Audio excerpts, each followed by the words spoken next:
Okay, well, welcome, and I am so glad that you're here. And I wanted to take some time and go over everything I learned this past week. So, for those of you that don't know, this past week I was in Sedona, Arizona, and I took a advanced training in mantra and the yoga of sound. And I'm just so excited about it. I learned so much. And this was actually the last training. That I can take with my teacher. Her name is Kia Miller. She's a very advanced yoga instructor. She has a program called Radiant Body Yoga, and she brings in breath work and Kundalini and mantra and meditation and vinyasa all into one class. And so that's a style that I really appreciate and that I also teach in my own classes. I love just the combination of all these things together. They're very powerful. So I wanted to just share a little bit about my experience and also just to go deep into what mantra is and how and why it is so profound. So, I learned that mantra is one of the most powerful practices that we can use to create deep transformation. And it's funny because when I came to the center at the very first day, were able to set our intention for the training. And just the word came to me was to transform and trust. So I had these two T's along with me the whole time. And then I learned that mantra was a way to just create that deep transformation. And I just knew I was in the right place at the right time. And I love this yoga philosophy that I keep learning about in all different ways as I learn more about yoga, that we go from the gross to the subtle. So I entered yoga and I started doing yoga back when I was in college as a way to stay fit. I took a hot yoga class and I was very dedicated. I did like 30 days in a row for 30 days in a row of yoga in a hot, sweaty room. And I just love the physical aspect. And then, so as I've progressed in my own yoga practice as a teacher, I'm realizing that I started out at this very physical level, this very gross level, and I'm getting more into this subtle area of yoga. And so I think of mantra as a very subtle practice because it can be chanting out loud, but a lot of mantra, we get into mantra so that we can come to this beautiful silence, almost like the sound of silence. And we live in a world now where people talk too much and they listen too little, right? So there is a lot of blockages in our throat center. If you are familiar with the chakras, which are energy centers that go all the way from the base of the spine all the way through to the crown of the head, we have these energy centers, and sometimes we're blocked in them. Sometimes they're maybe a little bit too energetic. And the throat chakra here, a lot of us, I'm noticing just in our culture, we're talking too much, we're listening too little, right? We don't listen to other people. We want to voice our opinion, which is great, but there's also that balance, right? So there's a lot of blockages in this area, ears and throat. We are blocking our own expression. We are not processing our emotion, and we're constantly around noise, right? Constantly around noise. Even I was staying in a room in Sedona, and I went to bed one night and I was going, "Oh, the silence is so nice, but what is that noise?" And it was the humming sound of the refrigerator, and it was disruptive. And it just really, I think we're constantly around these artificial sounds, and it can be really disruptive, Even our phones, we're constantly around these machines that make noise, or even just people that are chattering. If you listen to the news, there's just a lot of chatter and talk and loud. And ultimately, I'm seeing a big disconnection from ourselves, a big disconnection from the power of stillness, the power of quiet, and and even more ultimately from a disconnection from ourselves, but from our divine self, from our higher power, from the universe, from God. So whatever it is that aligns with you, if God is the word or if the universe is the word, we through all this endless noise, we have this really big disconnect. So I wanted to get into what mantra actually is. And the word mantra, man, means mind, and tra means to free or to protect. And mantra is actually a Sanskrit word. It's I've heard mixed things that it's considered a dead language, but I think more recently there's a lot of scholars and people that are bringing it to life, but it's not actually a spoken language. People don't actually speak Sanskrit to each other, but we read Sanskrit in text, and we use chant Sanskrit during our mantra and our practice.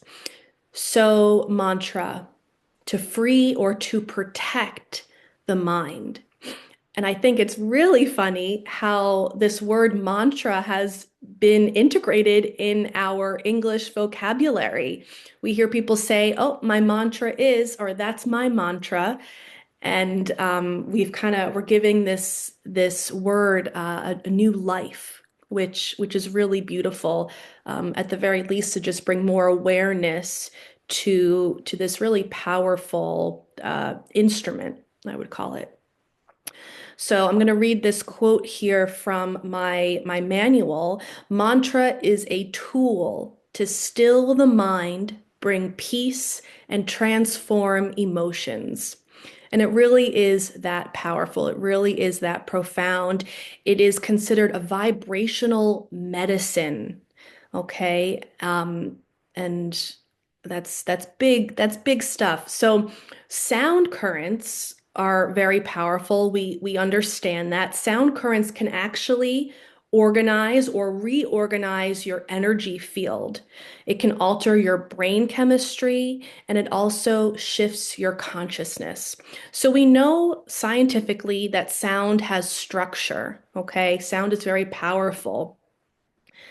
And I'll get into a study that was done a few years back. I'll share my screen, but I also wanted to kind of bring this into another context um, that in the Bible, there is the book of Genesis, which is how God created earth and life and people.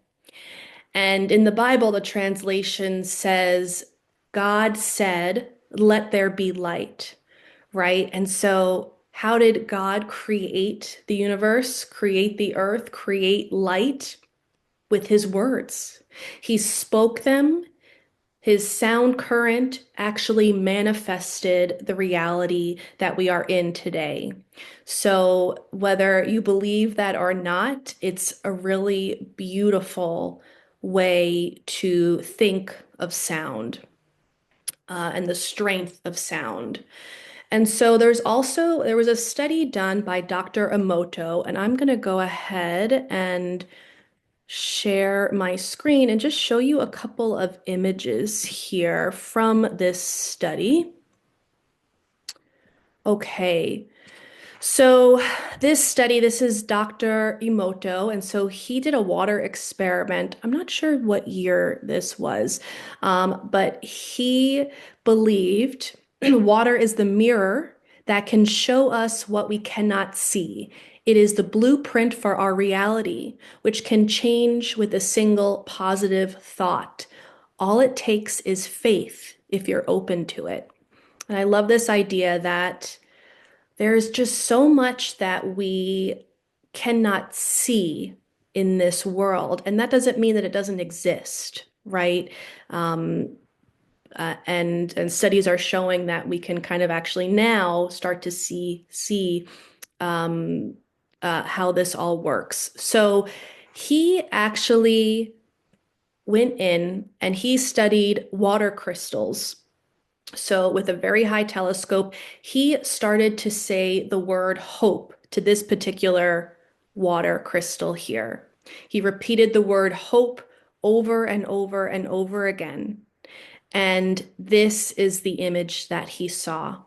Beautiful, right? Symmetrical, beautiful, how the light hits all these different little angles. Then he said the words love and gratitude to this particular water crystal. So this water was frozen. And came another image, right? You can see this is a little bit different, but still symmetrical, geometrical, beautiful, right? And then he said, what did he say for this one? I'm not sure the word that he said for this one, but he said some negative words to this water crystal. And as you see here, it's distorted, right? It started off symmetrical, this beautiful geometrical shape here, but then it came crashing, really. Okay, it stopped the growth. Okay, it stopped its own growth. It dissipated. Okay, and so this water experiment really showed how words affect the matter around us. Okay, I'm going to stop sharing just momentarily. Can I figure out how to do that? Stop share. Okay, great. So words have a major impact on not only us, but the matter, the organic matter around us. So, food for thought, how we talk to ourselves, how we talk to others is so meaningful, is so significant, right? If that water crystal can actually change its physicality, its physical dimensions, what do we do to ourselves when we look in the mirror and we say, oh gosh, I don't look so good. Oh gosh, I'm looking old. Oh gosh, I look terrible, right? Or when we tell someone else, you really shouldn't do that, or something negative that we tell other people. Our words have meaning. When we speak them out loud, the universe listens, right? So that was a really big takeaway um, that I learned. And I was really lucky that over the past 7 days, most of the words that I was saying, at least out loud, were positive, were transformational, were very self-aware. I still had the thoughts in my head of, oh, you're not good enough, right? Oh, everyone is so much more advanced than you. A lot of comparison that I noticed for myself in particular.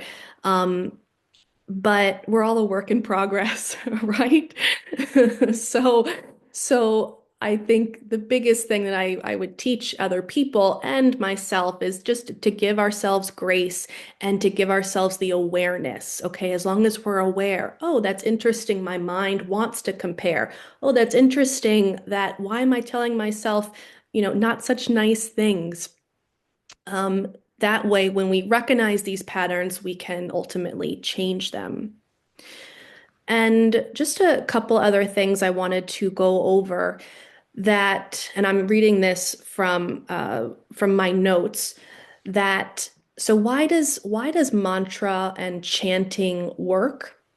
And actually, when we chant out loud, we're touching different points on our palate. So we're actually with our tongue, we're actually if meridian points that are all over our body, if you follow Chinese medicine, acupuncture, that kind of thing, we're stimulating certain meridian points in our upper palate, and that actually activates the hypothalamus and the pineal gland.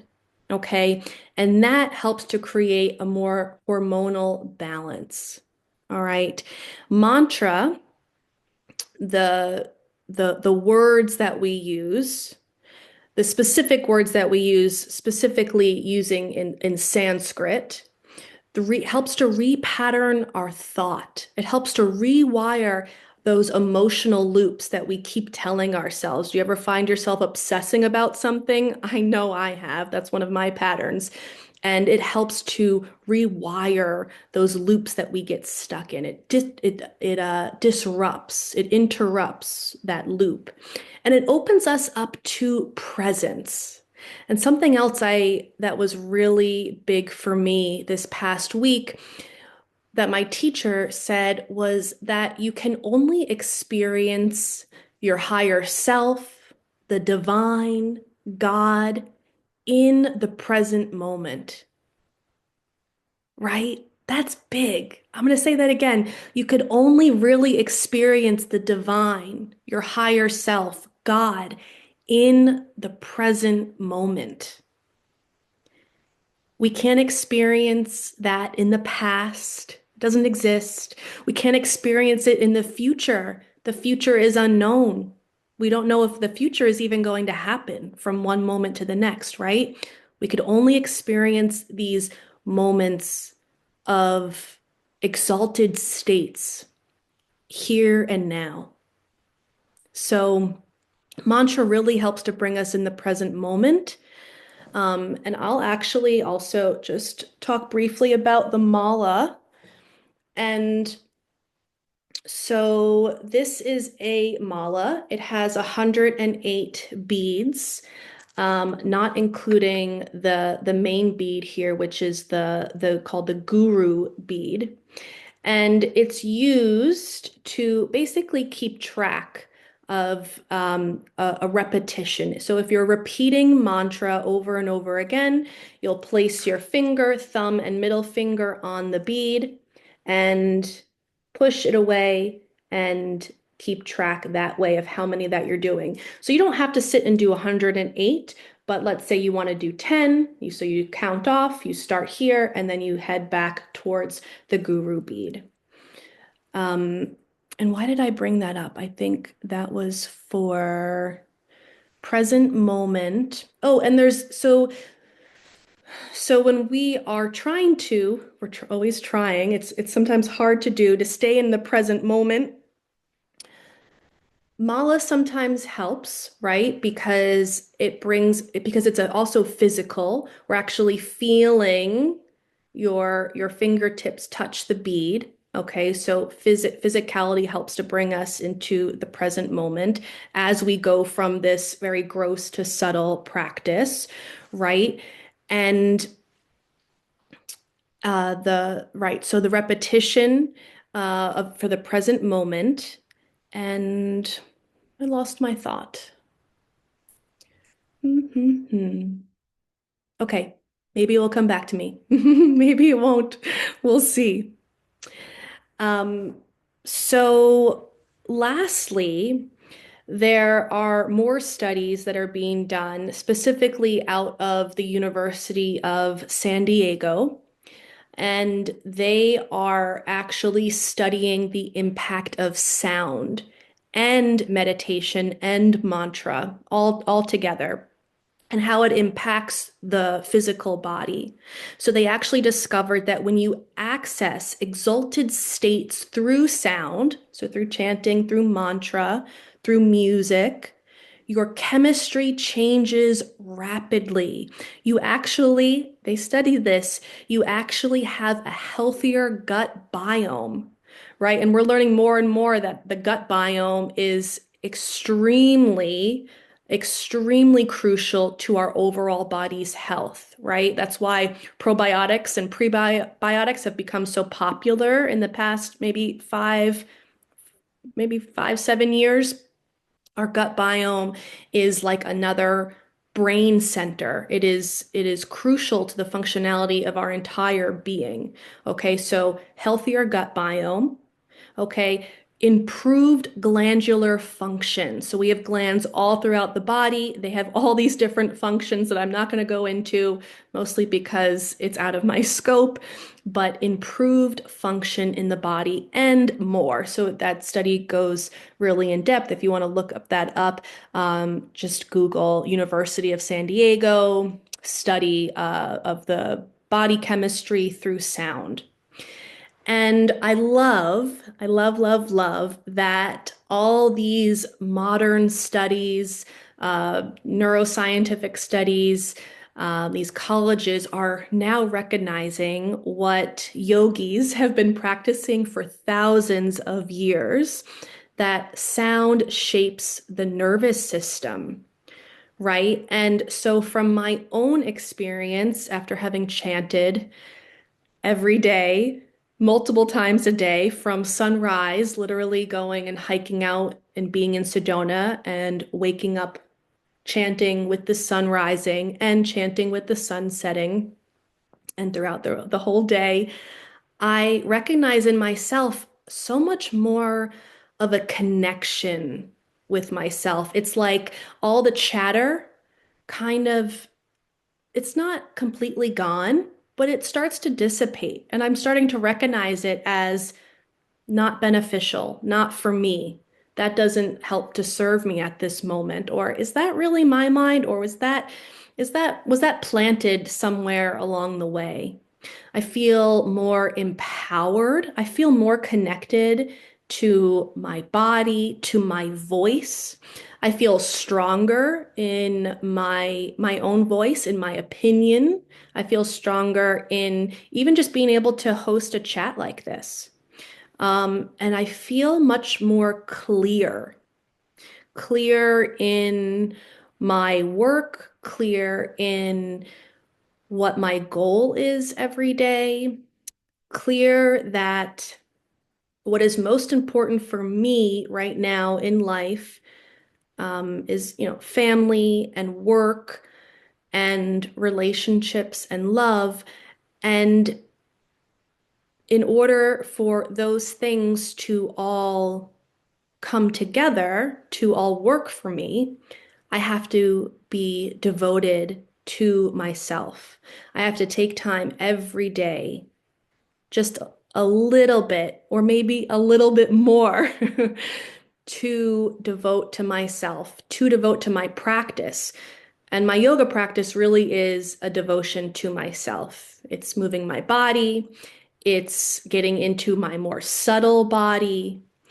And I now have a mantra practice where I've been doing every day, maybe up to twice a day, where I am silently chanting 108 rounds of a personal practice. And so that's been my experience.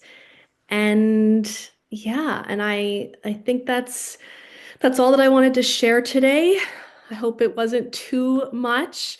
But I would love to, as I'm still processing all this information, I'm going to be going in deeper and sharing more. And I think I'm going to do maybe another 7-day challenge or maybe a little course on mantra to share with you so that, now you have the information of why mantra is so powerful. And now we can go and get into how to do it for ourselves.